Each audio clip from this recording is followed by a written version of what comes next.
India गठबंधन में seat sharing फॉर्मूले को लेकर चल रही बातचीत काफी पेचीदा हो गई है। कई दौर की मीटिंग के बाद भी यूपी, बिहार, महाराष्ट्र, पश्चिम बंगाल, पंजाब और दिल्ली में अब तक फाइनल फैसला नहीं हो पाया।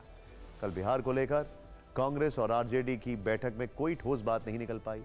यूपी में इंडिया गठबंधन अभी तक इस उधेड़-बुन में लगा हुआ है कि सियासी कुनबे का और विस्तार किया जाए या नहीं। कांग्रेस चाहती है कि अलायंस में मायावती भी शामिल हो, ऐसा कहा जा रहा है, लेकिन अखिलेश यादव को यह स्वीकार नहीं है। आज इसे लेकर सियासी बयानबाजी भी तेज हो गई। पंजाब और दिल्ली में सीट शेयरिंग का मामला फंसा हुआ है। कहा यह जा रहा है कि पंजाब में सारी सीटें चाहती है आम आदमी पार्टी। आज सीट बंटवारे पर बात करने के लिए कांग्रेस और आम आदमी पार्टी के नेताओं की दिल्ली में बैठक हुई। बैठक से पहले आम आदमी पार्टी के राष्ट्रीय सचिव संदीप पाठक ने दिल्ली और पंजाब के साथ उन राज्यों में गठबंधन की मांग कर दी जहां उनकी मौजूदगी है। आम आदमी पार्टी की इस बात ने कांग्रेस को असहज कर दिया।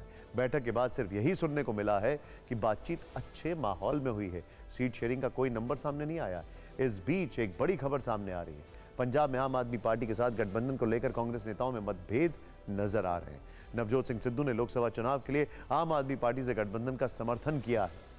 सिद्धू ने कहा है कि अगर आम आदमी पार्टी के साथ समझौता होता है तो इसका फायदा होगा। हालांकि पंजाब कांग्रेस अध्यक्ष राजा वड़िंग विधानसभा में नेता विपक्ष प्रताप सिंह बाजवा और प्रगट सिंह जैसे नेता आपसे गठबंधन के खिलाफ हैं। ਇਸੇ ਕਰਕੇ ਸਰਵੇ ਇਹ ਗੱਲ ਕਹਿ ਰਹੇ ਨੇ ਕਿ ਪੰਜਾਬ ਦੇ ਅੰਦਰ 7 ਸੀਟਾਂ 13 ਚੋਂ ਅਗਰ ਇਕੱਲਿਆਂ ਕਾਂਗਰਸ ਪਾर्टी लड़ती है ਤਾਂ दो पार्लियामेंट ਦੀਆਂ सीटां जितेगी। लीडरशिप ने ये स्पष्ट किया था, कुछ दिन पहले दिल्ली भी बुलाया गया था और लीडरशिप ने ये स्पष्ट किया है कि जो भावना हमारे यहाँ के लीडर्स की होगी, जो भावना हमारे लोगों की होगी, उसी के अनुरूप कोई फैसला लिया जाएगा। पंजाब, हरियाणा और दिल्ली में आम आदमी पार्टी के साथ समझौते में दिक्कत है तो लोकसभा चुनाव के लिहाज से सबसे ज्यादा सीटों वाले यूपी में भी इंडिया गठबंधन के लिए सीट शेयरिंग का काम काफी मुश्किल दिख रहा है। यूपी में कांग्रेस की दो नाव की सवारी ने सीट शेयरिंग का पेच फंसा दिया। समाजवादी पार्टी से कांग्रेस का अलायंस है। दोनों दलों के बीच सीटों पर औपचारिक बातचीत चल रही है, लेकिन कांग्रेस के कुछ नेता पर्दे के पीछे से बीएसपी के संपर्क में हैं, ऐसा दावा किया जाता है। पिछला लोकसभा चुनाव समाजवादी पार्टी और बीएसपी मिलकर लड़े थे, इसीलिए इस बार मायावती और अखिलेश में आर पार की लड़ाई छिड़ी है। आज मायावती ने सोशल मीडिया प्लेटफॉर्म एक्स पर लंबी पोस्ट लिखकर अखिलेश यादव पर तीखे हमले किए। कांग्रेस की कोशिश है कि अखिलेश यादव मान जाएं और मायावती भी गठबंधन का हिस्सा बन जाएं। यूपी कांग्रेस के पूर्व अध्यक्ष अजय लल्लू बीएसपी को इंडिया गठबंधन के लिए जरूरी बता रहे हैं। अजय लल्लू की दलील है कि अगर कांग्रेस, बीएसपी और समाजवादी पार्टी मिल जाएं तो बीजेपी को हराया जा सकता है। गठबंधन में जो अभी समाजवादी पार्टी है, आरएलडी है, कांग्रेस है, इसमें बीएसपी भी है।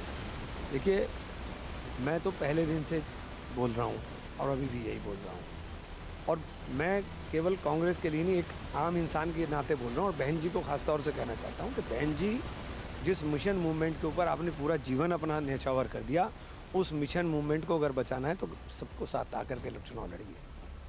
मतलब इस गठबंधन में बीएसपी भी हो? निश्चित रूप से। कांग्रेस को मायावती पर भरोसा है, लेकिन अखिलेश यादव भरोसा नहीं कर पा रहे हैं। क्या अगर मायावती इस गठबंधन में जुड़ती है तो ये इंडिया गठबंधन के लिए फायदा होगा या नहीं होगा? उसके बाद का भरोसा आप दिलाओगे? बाद का भरोसा आप में से कौन दिलाएगा? अखिलेश यादव की ऐसी बातों से मायावती गुस्से में हैं। आज उन्होंने सोशल मीडिया प्लेटफॉर्म एक्स पर खुलकर नाराजगी जाहिर की। समाजवादी पार्टी अति पिछड़ों के साथ साथ जबरदस्त दलित विरोधी पार्टी भी है। अब समाजवादी पार्टी मुखिया जिससे भी गठबंधन की बात करते हैं, उनकी पहली शर्त बीएसपी से दूरी बनाए रखने की होती है। लेकिन जिस तरह के सियासी हालात यूपी में बन रहे हैं और कांग्रेस खुलकर बीएसपी के साथ जाने की बात कर रही है, उसके बाद अखिलेश यादव भी बीएसपी पर ज्यादा बोलने से बच रहे हैं।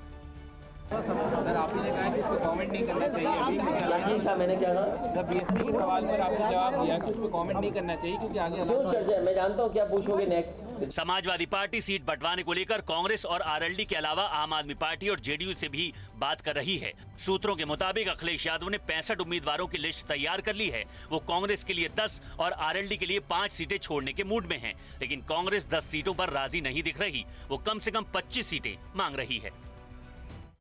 गठबंधन के लिए बिहार की 40 सीटों पर समझौता आसान लग रहा है, लेकिन अब ऐसा लग रहा है कि पेच फंस गया है। बिहार में आरजेडी और जेडीयू में बड़ा भाई बनने की होड़ है। कांग्रेस ने भी अपनी डिमांड बढ़ाकर सीट शेयरिंग की बात को उलझा दिया है। इसी वजह से कल कांग्रेस और आरजेडी के बीच सीटों को लेकर फाइनल फॉर्मूला नहीं बन पाया। अब सीट बंटवारे को लेकर जेडीयू, कांग्रेस और आरजेडी के नेता खुलकर बोल रहे हैं। एक दूसरे को नसीहत भी दी जा रही है।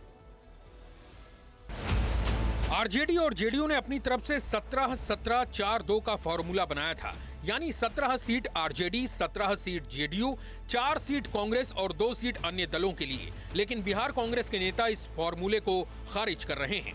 कहा जा रहा है कांग्रेस को 4 सीट दिया जाएगा, 17-17 आरजेडी, जेडीयू, 4 कांग्रेस और 2। अभी सब बात निर्धार है यार, कोई तथ्यहीन बात का कोई मतलब नहीं। कल सीट शेयरिंग को लेकर कांग्रेस और आरजेडी के नेताओं की दिल्ली में बैठक हुई थी।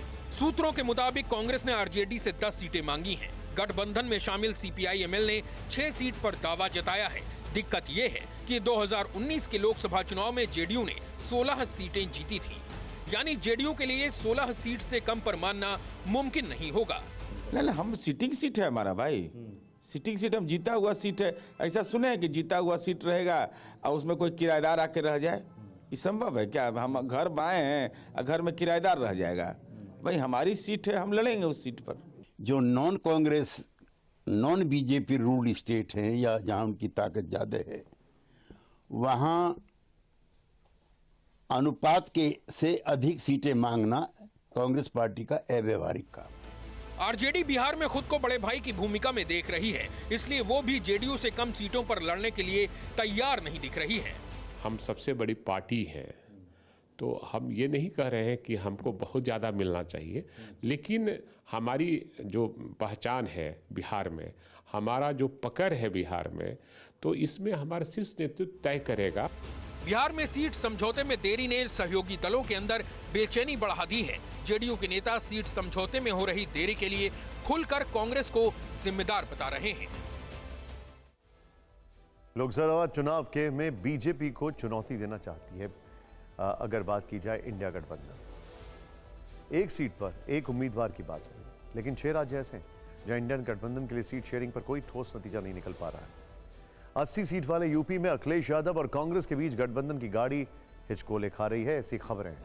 कांग्रेस सम्मानजनक सीटें चाहती है, लेकिन अखिलेश 10 से ज्यादा सीटें नहीं देना चाहते हैं, ऐसी खबरें हैं।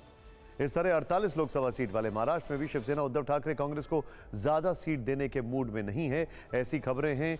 ऐसा बयान भी आया कि संजय राउत ने कहा 23 पर तो हम ही लड़ेंगे, ऐसी खबरें हैं।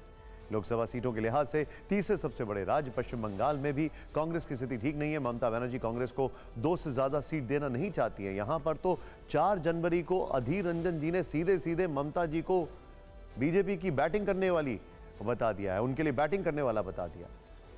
इस सब के बीच में बिहार की 40 सीटों में कांग्रेस को मनमाफिक सीटें मिलने के कोई आसार नहीं, ऐसी खबरें। यहां तक कि 13 सीटों वाले पंजाब में कांग्रेस के लिए आम आदमी पार्टी के साथ सीट शेयरिंग का फॉर्मूला जो है वो काफी पेचीदा दिखाई देता है। सोर्सेस के मुताबिक कांग्रेस कम से कम 5 सीटें मांग रही है, लेकिन आम आदमी पार्टी इसके लिए तैयार नहीं है, ऐसा कहा जा रहा है। इसी तरह दिल्ली में भी आम आदमी पार्टी और कांग्रेस के लिए बहुत मुश्किल की कॉम्बिनेशन दिखाई दे रहा है। दिल्ली में कांग्रेस कम से कम 3 सीटें मांग रही हैं, ऐसी खबरें। कांग्रेस सीट शेयरिंग के लिए गठबंधन के सहयोगियों के साथ बात कर रही है, लेकिन प्लान बी के तहत कांग्रेस ने यूपी, महाराष्ट्र, बिहार, पंजाब की लोकसभा सीटों पर अपनी तैयारी शुरू कर दी है। कांग्रेस ने यूपी की 80 में से 60 सीटों पर कोऑर्डिनेटर बना दिए हैं। महाराष्ट्र के 48 में से 40 सीटों पर कोऑर्डिनेटर तैनात कर दिए हैं। बिहार और पंजाब की सभी लोकसभा सीटों पर कांग्रेस ने कोऑर्डिनेटर की नियुक्ति कर दी है। कांग्रेस के इस कदम को सहयोगी दलों पर प्रेशर बनाने की कोशिश के तौर पर देखा जा रहा है। तो अब चुनावी गर्मी से बात करते हैं गुलमर्ग की सर्दी की। जनवरी का पहला हफ्ता बीत गया। यह वक्त जम्मू कश्मीर, हिमाचल प्रदेश और उत्तराखंड में ऊंची पहाड़ियों पर बर्फबारी का है, लेकिन इस बार ना तो बर्फ गिर रही है और ना ही बारिश। मौसम के इस बदले मिजाज ने मौसम वैज्ञानिकों को भी चिंता में डाल दिया। यह तस्वीर राजस्थान के किसी रेगिस्तान की नहीं है, यह तस्वीर है मशहूर हिल स्टेशन गुलमर्ग की। देखा, जनवरी में बर्फबारी के लिए मशहूर गुलमर्ग के पहाड़ जनवरी के दूसरे हफ्ते में भी रेगिस्तान जैसे दिख रहे हैं। पूरा दिसंबर बीत गया, लेकिन गुलमर्ग सूखा पड़ा है।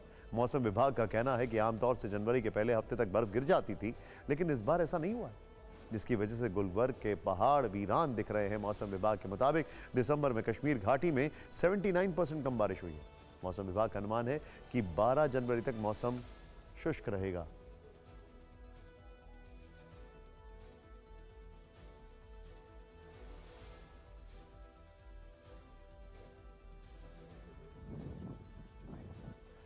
उत्तराखंड और हिमाचल प्रदेश में भी मौसम की यही स्थिति बनी रही।